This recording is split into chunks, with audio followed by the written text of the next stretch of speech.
មានតទេស្អាតតែម្ដង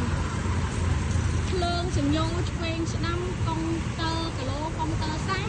គឺដើរទាំងអស់បញ្ជាក់ណាបងប្អូនណាកុងទ័រគីឡូកុងទ័រសាំងដើរទាំងអស់មើលដៃជើងអូនណានេះសាច់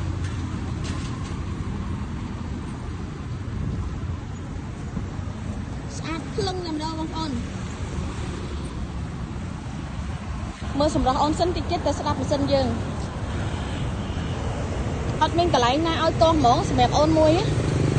អូខេតោះសម្រាប់សម្លេងអូនវិញក៏ព្រោះដែរ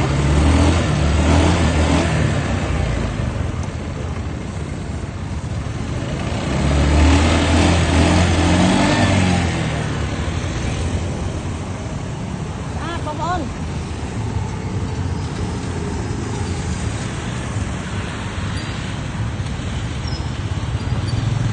អរគុណបាយបាយ